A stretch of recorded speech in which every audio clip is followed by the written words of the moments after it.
Graças a Deus. Olha só, minha amiga, meu amigo ouvinte. O profeta Jeremias, através do profeta Jeremias, você pode ler isso em Jeremias, capítulo 3 e versículo 15. Jeremias 3 e 15, onde Deus fala com o seu povo. Ele diz assim, olha só que palavra maravilhosa, que palavra grandiosa. Ele diz assim, dar-vos-ei pastores, olha só, dar-vos-ei pastores que, segundo o meu coração, que vos apacentem com conhecimento e inteligência. Você consegue ler e entender essa palavra, minha amiga, meu amigo ouvinte? Deus está falando para o seu povo através do profeta Jeremias. Dar-vos-ei pastores, segundo o meu coração, que vos apacentem com conhecimento e com inteligência. Quando Deus fala que vos apacentem com conhecimento e com inteligência, Ele está se referindo a quê, minha amiga, meu amigo ouvinte? O que você acha que Ele está falando? Ele está se referindo às pessoas, às ovelhas do seu pastoreio, do seu rebanho, que não é o sentimento, não são as emoções que vão orientar o seu povo, que vão dar seguimento à conquista da sua terra prometida, que não vão dar ao seu povo o direito da salvação eterna. Presta atenção que isso é muito importante, porque muitas pessoas, infelizmente, por falta de discernimento espiritual, misturam a fé com a emoção, com o sentimento. O que quer dizer o seguinte, são aquelas pessoas que costumam ir diante do altar e chorar, e clamar, e lamentar, e tentar sensibilizar o Senhor Deus com as suas dores, com os seus tormentos, com as suas aflições. O que eu quero dizer, minha amiga e meu amigo, é que Deus não se envolve com os sentimentos. Ele não julga de acordo com sentimentos. Ele julga de acordo com a sabedoria dele, com o conhecimento dele, com a inteligência dele. Essa é a realidade. Deus é sabedoria. Você sabe disso. Deus não é alma, Deus é espírito. E porque Deus é espírito, ele age com sabedoria. Ele age e decide e julga com sabedoria. Por conta disso, ele promete dar ao seu povo pastores, homens inspirados, dirigidos, conduzidos, ungidos pelo Espírito Santo, para que venham conduzir o seu povo, conduzir o povo de Deus com sabedoria, conhecimento e com inteligência, não com emoção. Atenção, você que é autor de músicas evangélicas, você que gosta de fazer música e envolve muito a emoção, o sentimento, cuidado, minha amiga, meu amigo. Você que se envolve muito na base da emoção para tentar sensibilizar as pessoas, você está incorrendo num grande e grave erro, porque você está estimulando a fé emotiva e não a fé racional, a fé inteligente, a fé que pensa, a fé que pesa, A fé que coloca na balança e avalia as condições. Veja que Deus está falando: dar-vos-ei pastores segundo o meu coração, quer dizer, segundo a minha compaixão, segundo a misericórdia, os quais vos apacentarão com ciência, com conhecimento e com inteligência. Quer dizer, Deus está falando que os pastores dele, os servos dele, conduzem o seu povo com ciência e com inteligência, com sabedoria, com conhecimento, não com emoções, não com sentimentos. E essa é uma das razões porque tem muita gente que me ouve, são pastores, são líderes religiosos, são líderes de igrejas, enfim, são obreiros, obreiras. São muitas pessoas que trabalham na obra de Deus e, infelizmente, estão mais envolvidos com os sentimentos do que propriamente a fé racional, a fé sábia, a fé que produz efeito. Então, muitas pessoas se convencem, elas são convencidas pelas emoções, elas são convencidas a seguir Jesus. Mas na hora do vamos ver, na hora do aperto, na hora da aflição, da angústia, essas pessoas vão embora. Elas deixam a fé, elas abandonam a fé, que é o caso de muitas pessoas que estão me ouvindo e que estão do lado de fora da igreja. Por que elas abandonaram a fé? Por que traíram?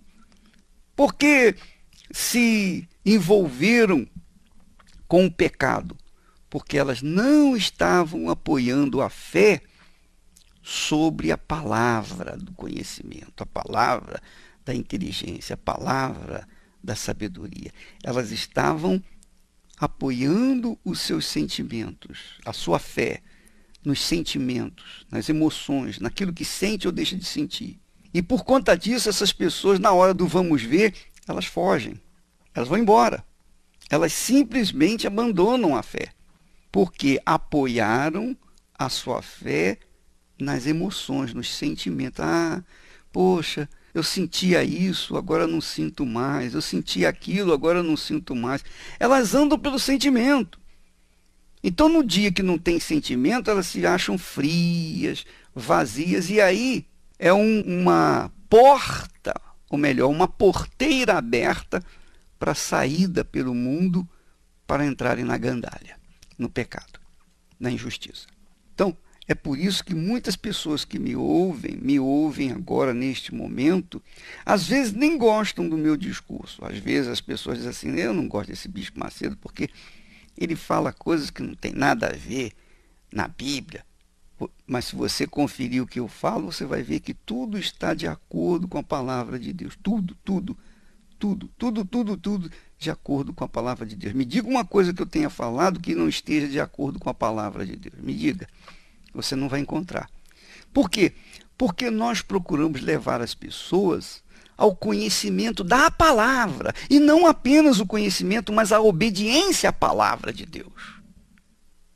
E isso desagrada imensamente ao diabo, o reino das trevas, porque o diabo odeia que as pessoas conheçam a verdade, porque a verdade é que liberta. Não é isso que Jesus falou? Conhecereis a verdade vos libertará? Pois bem, então muitas pessoas, infelizmente, não têm acesso à verdade, que é o conhecimento da verdade, que é a inteligência, que é a sabedoria de Deus, que é o pensamento de Deus. Por causa da falta de conhecimento da verdade, essas pessoas se perdem facilmente. Por quê?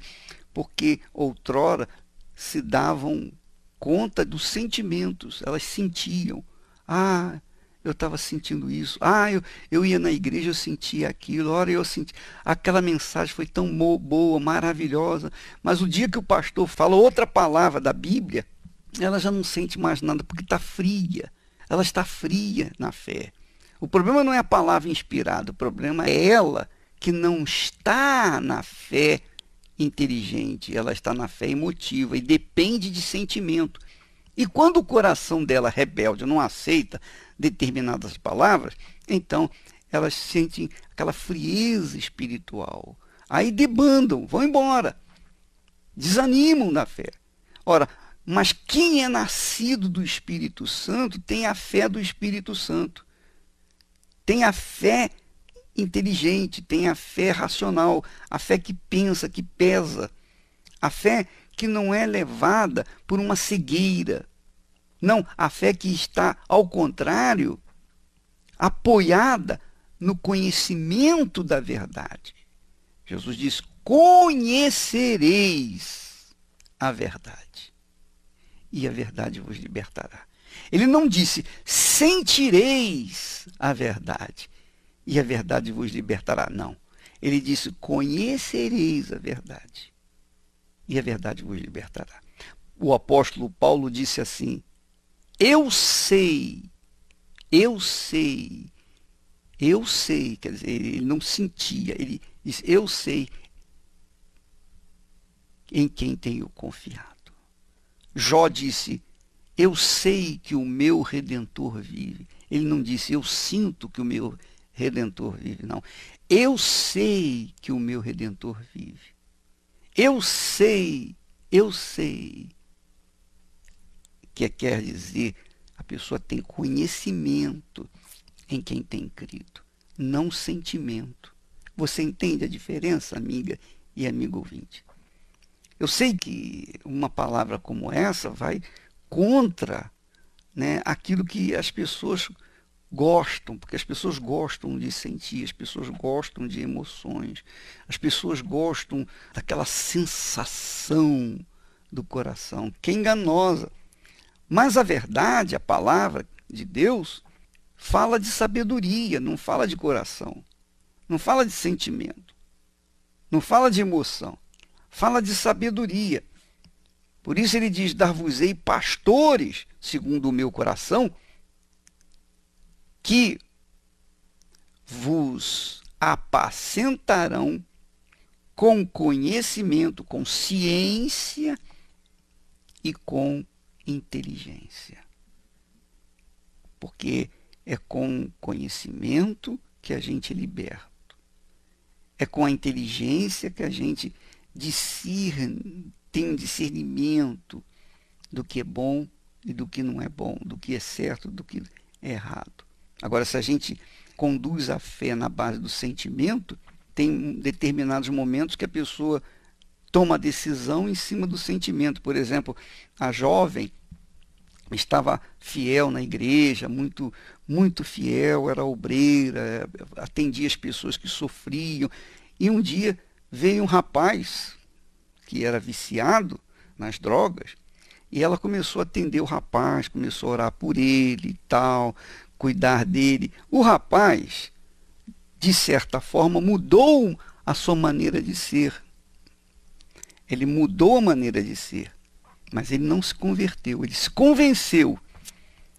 E ela então se apaixonou por ele e os dois se casaram. Mas a mãe tinha falado: minha filha, esse rapaz não tem emprego, a gente não sabe qual é o futuro, ele está novo na igreja, você se envolve com um rapaz assim. Não, mas eu creio, eu orei a Deus, Deus tocou no meu coração. Olha, Deus tocou no coração. Deus não toca no coração, Deus toca na mente, Deus toca no intelecto. Deus fala na cabeça, não fala no coração. Ah, mamãe, eu amo, ele me ama, vai dar certo. Mas ele não tem emprego. Não, mas a gente vai arranjar, a gente está procurando e não sei o quê. Conclusão, ela insistiu, acabou casando com o rapaz. Um mês depois, ela estava batendo a porta da casa da mãe, dizendo para a mamãe: não deu certo e tal. Saiu da igreja, largou a fé, abandonou tudo por causa daquele rapaz. Quer dizer, uma jovem que tinha um futuro brilhante estava tomando uma decisão, ou tomou uma decisão em cima do coração. Pronto, foi o suficiente para perder a fé, para sair da igreja, deixar o trabalho da obra de Deus e, o pior, se envolver com uma pessoa que não era da fé. Então, muitas pessoas têm dado com os burros na água, têm sofrido horrores por causa de terem usado, estarem usando o sentimento, o coração, e não usando a inteligência. Você tem que pesar, minha amiga, meu amigo ouvinte. A fé inteligente manda a gente pensar. Jesus disse isso. Jesus falou assim, olha, qual o homem que por acaso vai construir uma torre sem antes primeiro calcular se tem recursos suficientes para terminar a torre?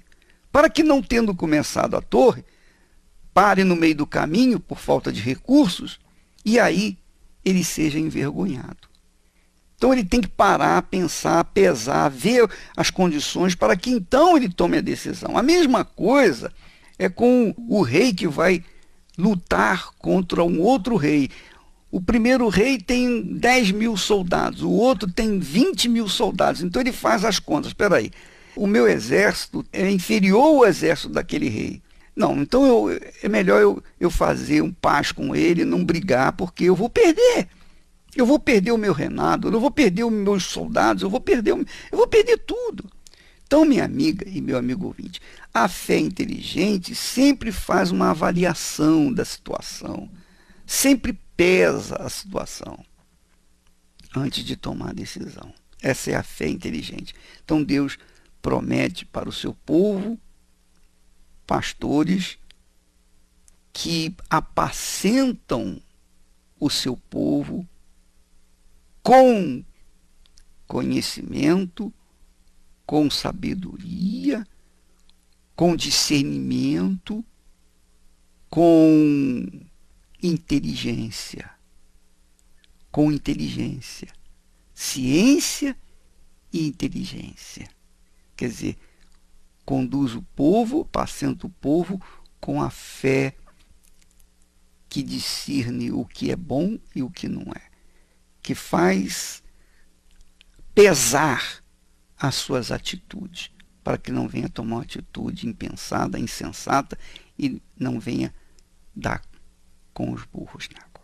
Veja só, nós temos todas as quintas-feiras a terapia do amor. É um trabalho constante em toda a Igreja Universal do Reino de Deus, especialmente aqui no Templo de Salomão, às 20h, justamente para orientar as pessoas, aos que vão se casar, aos que estão casados, aos que estão enfrentando problemas na vida sentimental. Se você é uma dessas pessoas, ou se você quer se preparar para o seu casamento, quinta-feira é reunião especial para isso, para orientá-lo de acordo com a sua fé na palavra de Deus, como você deve se comportar diante da escolha do marido ou da esposa que vai fazer parte da sua vida pelo resto da vida.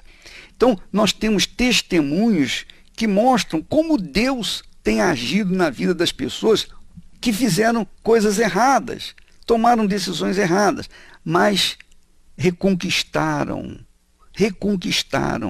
a sua vida, ou melhor, não reconquistaram, melhoraram, mudaram a sua vida matrimonial por conta da sua fé inteligente. Usaram a fé inteligente, porque é isso que o Renato e a Cristiane estão fazendo aqui no Templo de Salomão, às quintas-feiras, às 20h. Eles estão orientando. 6h30 da tarde, quer dizer, 1h30 antes, eles sentam para atender as pessoas.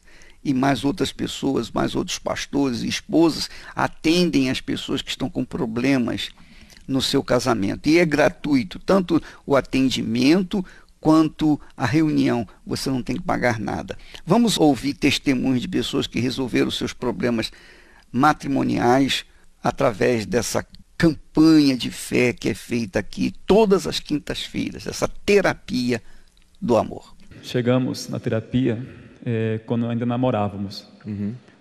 Devido a alguns problemas, a gente foi buscar ajuda e chegamos na terapia. E aí começamos, noivamos, casamos, só que passou um tempo, a gente se afastou. A gente deixou de praticar, deixou de continuar fazendo, acabamos nos afastando da terapia. Aí vieram vários problemas, aí veio agressões verbais, brigas, a gente brigava praticamente todos os dias, muitos ciúmes, e até chegar ao ponto de nós trairmos um ao outro. Eu com uma amante, ela também, decidi me separar e decidi ir embora de casa. Só que também nesse meio termo eu sabia porque eu estava passando por aquilo. Eu já sabia onde eu ia encontrar a resposta, a solução para aquela situação. Então, nesse conflito, eu falei, não, eu vou voltar. Eu vou voltar para a terapia e voltei decidido. Voltei decidido, comecei a praticar novamente. Você voltou sozinho? Sim, sozinho. Estava separado? A gente estava separado, mas eu não tinha chegado embora de casa. Como ela falou, eu tinha decidido arrumar tudo. Mas eu falei, não, eu vou primeiro na terapia, eu vou buscar novamente. E chegando, eu primeiro mudei, primeiro tratei a mim, curei aquilo que estava dentro de mim.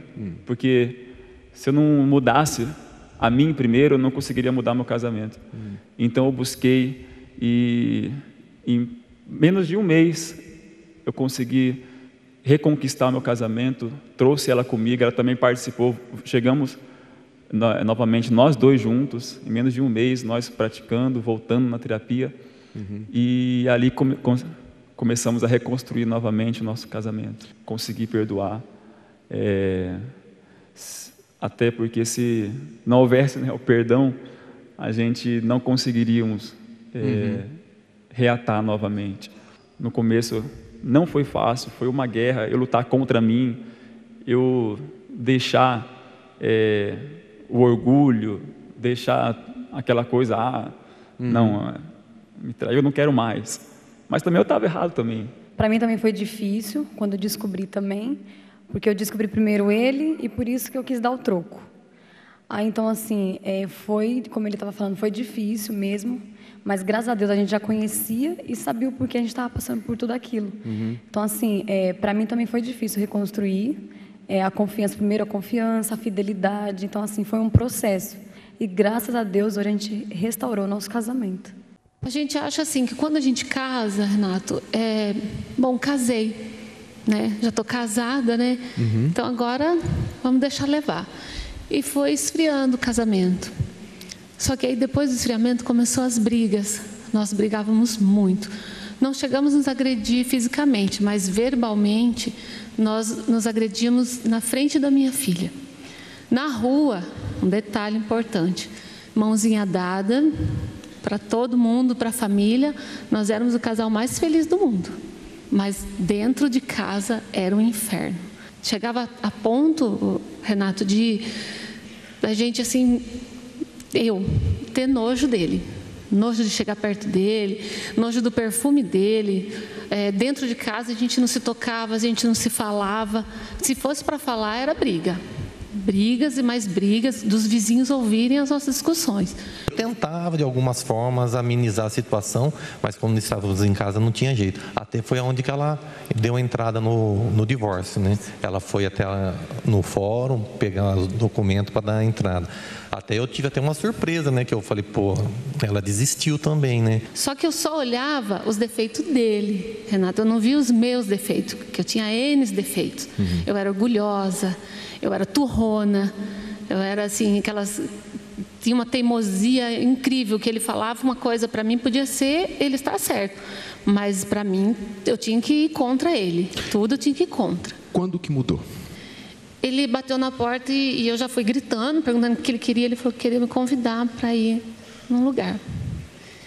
E eu aceitei, falei, se for para você parar de ficar falando comigo, que eu não queria mais que ele falasse comigo, eu faço isso, eu vou. E foi aí que ele me trouxe para a terapia do amor, que ele assistia pela televisão. Fazendo a terapia do amor, é difícil falar, sabe por quê, Renato? Eu sei o inferno que eu vivia.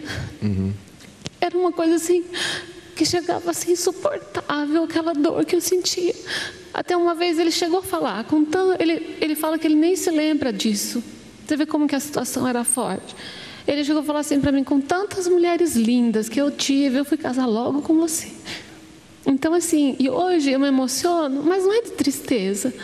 Eu me emociono hoje de ver como ele me trata hoje. Como é o nosso casamento hoje, como é ele e minha filha. Porque antes eles nem se falavam. paz que a gente tem no casamento, a união, sabe, de um olhar para o outro e falar assim, né, vamos juntos, passamos juntos, vencemos juntos. E isso daí não ia conseguir lá fora, porque eu tentei anos e eu não consegui. Hoje a gente vive uma maravilha. A gente, bem dizer, a gente fala que a gente está há 5 anos casado, foi depois que a gente começou a fazer a terapia. A gente tem 22 de casado, mas os 5, a gente, bem dizer, estamos em lua de mel. A minha filha, a gente vive assim maravilhosamente bem também. Vocês continuam fazendo a terapia, mantendo o casamento? Mantendo o casamento, uma manutenção mesmo. A fé e a inteligência trabalham juntas. Embora a fé seja encarada como loucura para esse mundo, ela é inteligente porque nos faz saber que temos direito à felicidade. A fé faz com que recusemos uma vida de derrotas e conquistemos uma vida de vitórias. Se tudo não está de acordo com os seus ideais, está na hora de você refletir com a sua inteligência e usar a sua fé para trazer à existência os desejos de seu coração. Igreja Universal do Reino de Deus. Um lugar de fé para a sua vida. Graças a Deus. Então, minha amiga, meu amigo ouvinte, nesta quinta-feira, às 8 da noite, aqui no Templo de Salomão, eu insisto para que você venha nessa terapia do amor. Sabe por quê? Porque tudo que Deus me deu, eu quero que você receba. Deus me deu um casamento magnífico. Magnífico. São 44 anos de casado. Então eu quero que você também tenha isso. Para que você tenha, você tem que investir nesse casamento. Não é uma questão de sorte. Você tem que investir. Então nós temos uma reunião especial. Inclusive, nós colocamos a Cristiane e também o Renato Cardoso justamente para orientarem, porque eles tiveram também experiências amargosas no casamento, e eles aprenderam. Então eles estão passando para as pessoas o que eles aprenderam com Deus, com o Espírito Santo. Então nesta quinta-feira, às 8 da noite, aqui no Templo de Salomão, eu insisto para o seu próprio bem. Não é para o meu bem, não. Porque eu não ganho nada. O que eu ganho é a sua alma para Jesus. Porque se você tiver um casamento feliz, a sua fé vai ser sólida para enfrentar o mundo, para enfrentar o inferno e vencê-los. Agora, se não tem um casamento feliz, é difícil. É difícil suportar. Não é impossível, mas é muito complicado. Amanhã estaremos aqui de volta nesse horário, nesta emissora. Que Deus te abençoe em nome do Senhor Jesus. Até lá.